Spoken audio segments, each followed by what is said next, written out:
கையில போன் இருக்கிறவங்க யார் வேணாலும் ஒரு படம் எடுக்கலாம். பிலிம் ஸ்கூல் போகணும், இல்லைன்னா நீ 5 வருஷம் அசிஸ்டன்ட் டைரக்டரா இருந்திருக்கணும், அப்பதான் உனக்கு வந்து படம் எடுக்கிறதுக்கு தகுதி இருக்கு. பீப்புள் இல்ல ஒரு விஷயம் சொல்லும் பொழுதே அங்கேயே வந்து ஓ அப்படியா இந்த படம் போலாமா வேணாமான்னு அங்கேயே ஒரு ஜட்மெண்ட்லாம் ஆயிடுது. எனக்கு என்ன எங்களுக்கு அந்த ரிவ்யூஸ் வச்சு கலெக்ஷன் இல்லை. நிறைய நீங்க படம் இல்லாம பாத்தீங்கன்னால ஒரு லெவல் தான். அதுக்கப்புறமா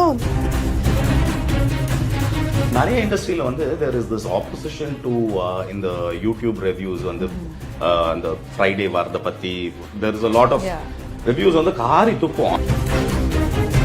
நிறைய பேர் வந்து ஒரு மைக்கு கொடுத்தா the idea is திட்னா 10 பேர் பார்ப்பாங்க, நல்ல மாதிரி சொன்னா 2 பேர் தான் பார்ப்பாங்க அந்த வீடியோவை. இது அந்த review must come only on Monday அந்த ஃபர்ஸ்ட் வீக்கெண்ட் வந்து ரிவ்யூவே வரக்கூடாதுன்னா நீ வந்து என்னத்தை நிறுத்த போற?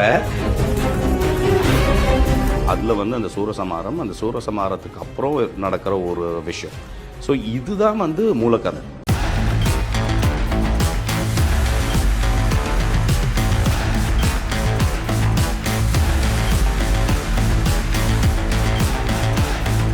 சுகாதாரமான நாட்டு பசுக்களிடமிருந்து பெறப்பட்ட தமிழ் பால், பதுப்பொருட்கள் இல்லாதது, கலப்படம் இல்லாதது. தமிழ் பால் நன்மை முழுமை.